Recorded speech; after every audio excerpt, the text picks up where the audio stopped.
الحمد للہ رب العالمین والصلاة والسلام علی نبینا محمد وعلی آلہ وصحبہ اجمعین، اما بعد۔ مصنف رحمہ اللہ لکھتے ہیں، باب فضل التوحید وما یکفر من الذنوب، یعنی توحید کی فضیلت اور اس سے گناہوں کے مٹنے کا بیان۔ مطلب یہ ہے اس باب کا کہ جو بندہ توحید کے اقرار و اعتراف میں جس قدر پختہ ہو، وہ اسی قدر جنت میں داخل ہونے کا حقدار ہوتا ہے، اس کے اعمال خواہ کیسے ہی ہوں۔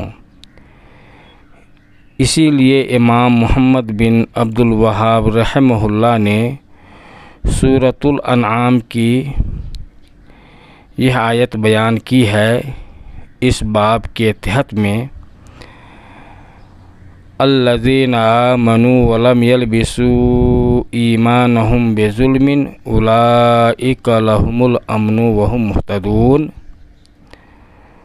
جو لوگ ایمان لائے اور انہوں نے اپنے ایمان کو ظلم یعنی شرک سے آلودہ نہیں کیا، انہی کے لیے امن ہے اور وہی راہ راست پر ہیں۔ اس آیت کریمہ میں ظلم سے کیا مراد ہے؟ مفسرین کے اقوال اور حدیث کی روشنی میں ظلم سے مراد اس آیت کریمہ میں شرک ہے، جیسا کہ حضرت عبداللہ بن مسعود رضی اللہ عنہ سے مروی ہے کہ صحابہ کرام رضوان اللہ علیہم اجمعین نے اس آیت کریمہ کو اپنے لیے عظیم بوجھ اور مشکل سمجھا، تو انہوں نے عرض کیا، اے اللہ کے رسول صلی اللہ علیہ وسلم، ہم میں سے کون ہے جس نے اپنے اوپر ظلم نہ کیا ہو؟ آپ نے فرمایا، اس کا وہ مفہوم نہیں جو تم سمجھتے ہو، بلکہ یہاں ظلم سے مراد شرک ہے۔ کیا تم نے اللہ کے نیک بندے لقمان کا یہ قول نہیں سنا، ان الشرک لظلم عظیم، بے شک شرک بہت ہی بڑا ظلم یعنی گناہ ہے۔ صحیح بخاری۔ لہٰذا اس باب کی مناسبت سے آیت کا ترجمہ یوں ہوا کہ جو لوگ ایمان لائے اور انہوں نے اپنے ایمان کو شرک سے آلودہ نہیں کیا، انہی کے لیے مکمل امن ہے اور وہی راہ راست پر ہیں۔ پس جو شخص ایمان لایا یعنی اس نے توحید اختیار کی اور اس نے اپنے ایمان کو ظلم سے یعنی عقیدہ توحید کو شرک سے آلودہ نہیں کیا، اس کے لیے مکمل امن اور مکمل ہدایت ہے۔ لہذا بندہ جس قدر ظلم یعنی شرک کا مرتکب ہو کر توحید میں نقص پیدا کر لے گا، اس سے اسی قدر امن اور ہدایت مفقود ہو جائے گی۔ سیدنا حضرت عبادہ بن صامت رضی اللہ تعالیٰ عنہ سے روایت ہے، رسول اللہ صلی اللہ علیہ وسلم نے فرمایا، من شہد اللہ الہ الا اللہ وحدہ لا شریک لہ وان محمدا عبدہ ورسولہ وان عیسیٰ عبد اللہ ورسولہ وکلمتہ القاہا الی مریم وروح منہ والجنة حق والنار حق ادخلہ اللہ الجنۃ علی ما کان من العمل، رواہ البخاری و مسلم۔ ترجمہ، اس حدیث کا ترجمہ اس طرح ہے: جو شخص اس بات کی گواہی دے کہ اللہ تعالیٰ کے سوا کوئی معبود برحق نہیں، وہ یکتا ہے، اس کا کوئی شریک نہیں، اور محمد صلی اللہ علیہ وسلم اس کے بندے اور رسول ہیں، اور عیسیٰ علیہ السلام بھی اللہ کے بندے، اس کے رسول اور اس کا کلمہ ہیں، جو اس نے سیدہ مریم علیہ السلام کی طرف ڈالا تھا، اور وہ اسی کی طرف سے بھیجی ہوئی روح ہیں، اور یہ کہ جنت برحق ہے اور جہنم بھی برحق ہے، تو ایسے شخص کو اللہ تعالی ہر حال میں جنت میں داخل کرے گا، خواہ اس کے اعمال کیسے ہی ہوں۔ یعنی وہ شخص عملی طور پر کتنا ہی کمتر کیوں نہ ہو، اور اس کے نامہ اعمال میں کتنی ہی گناہ کیوں نہ ہوں، اللہ تعالیٰ اسے بالآخر جنت میں ضرور داخل کرے گا۔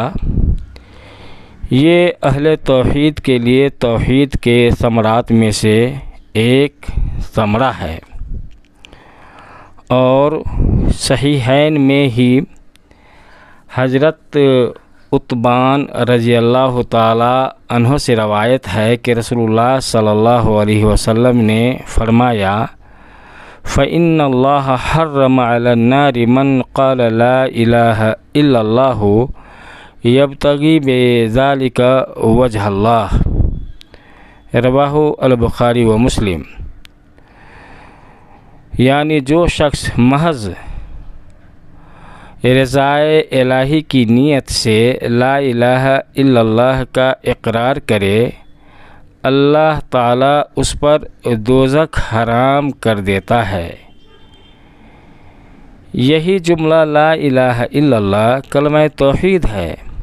اس کلمہ کو اللہ تعالیٰ کی رضا کے لیے زبان سے ادا کرنے اور اس کا دلی طور پر اقرار کرنے والا شخص جب اس کی شرائط اور لوازمات کو صحیح طور پر بجا لائے تو اللہ تعالیٰ حسب وعدہ اس بندے پر جہنم کو حرام کر دیتا ہے، اور اللہ تعالیٰ کا بہت ہی بڑا فضل ہے۔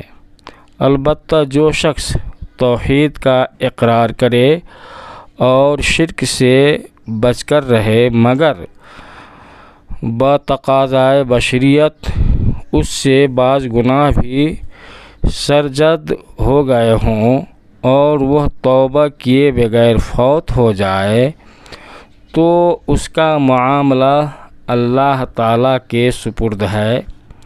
وہ چاہے تو گناہوں کی پاداش میں عذاب دینے کے بعد اسے جہنم سے رہائی دے یا معاف کر دے، اور اس پر ابتدائی سے جہنم کو حرام کر دے۔ یہ اللہ تعالیٰ کی مشیت کے اوپر ہے۔ اسی طرح حضرت ابو سعید خدری رضی اللہ تعالیٰ عنہ سے روایت ہے کہ رسول اللہ صلی اللہ علیہ وسلم نے فرمایا: قال موسیٰ علیہ السلام یا رب علمنی شیئا اذکرک وادعوک بہ، قال قل یا موسیٰ لا الہ الا اللہ، قال کل عبادک یقولون ھذا، قال یا موسیٰ لو ان السماوات السبع وآمرہن غیری والارضین السبع فی کفۃ ولا الہ الا اللہ فی کفۃ مالت بہن لا الہ الا اللہ۔ اس حدیث کو امام ابن حبان نے اور امام حاکم نے یہ روایت کیا ہے، موسیٰ علیہ السلام نے اللہ تعالیٰ سے عرض کیا، اے میرے پروردگار، مجھے کوئی ایسی چیز بتائیں جس کے ذریعے میں تیرا ذکر کیا کروں اور تجھے پکاروں۔ اللہ تعالیٰ نے فرمایا، اے موسیٰ، لا الہ الا اللہ پڑھا کرو۔ موسیٰ علیہ السلام نے عرض کیا، اے میرے رب، یہ کلمہ تو تیرے سب بندے پڑھتے اور کہتے ہیں، مجھے کوئی خصوصی وظیفہ بتایا جائے۔ تو اللہ تعالیٰ نے فرمایا، اے موسیٰ، اگر ساتوں آسمان اور ان کی مخلوق بجز میرے اور ساتوں زمینیں ترازو کے ایک پلڑے میں ہوں اور لا الہ الا اللہ دوسرے پلڑے میں ہوں تو یہ کلمہ ان سب سے وزنی ہوگا۔ امام حاکم رحمہ اللہ نے اس حدیث کو صحیح کہا ہے۔ اس حدیث سے وجہ استدلال یہ ہے کہ بالفرض کسی بندے کے گناہ 7 آسمانوں 7 زمینوں اور ان کے درمیان موجود تمام انسانوں اور فرشتوں کے وزن سے بھی بڑھ کر ہوں تو کلمہ توحید لا الہ الا اللہ کا پلڑا ان تمام گناہوں سے زیادہ وزنی اور بوجھل ہوگا۔ وہ حدیث جس میں لا الہ الا اللہ والے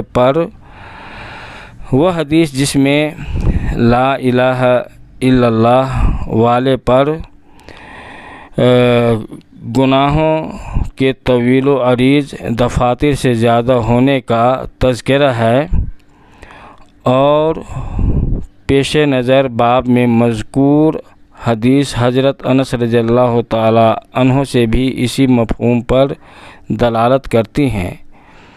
کلمہ توحید کی یہ عظیم فضیلت اسی کے لیے ہے جس کے دل میں یہ کلمہ خوب راسخ ہو چکا ہو اور وہ خلوص دل سے اس کا اقرار اور اعتراف بھی کرتا ہو۔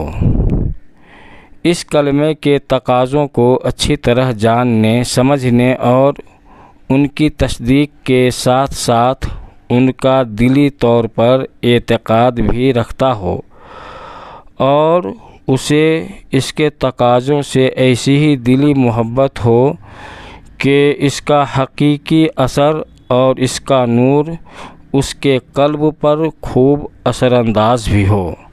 پس جس شخص کا کلمہ توحید اس معیار کا ہوگا تو اس کی برکت سے اس کے تمام گناہ مٹ جائیں گے۔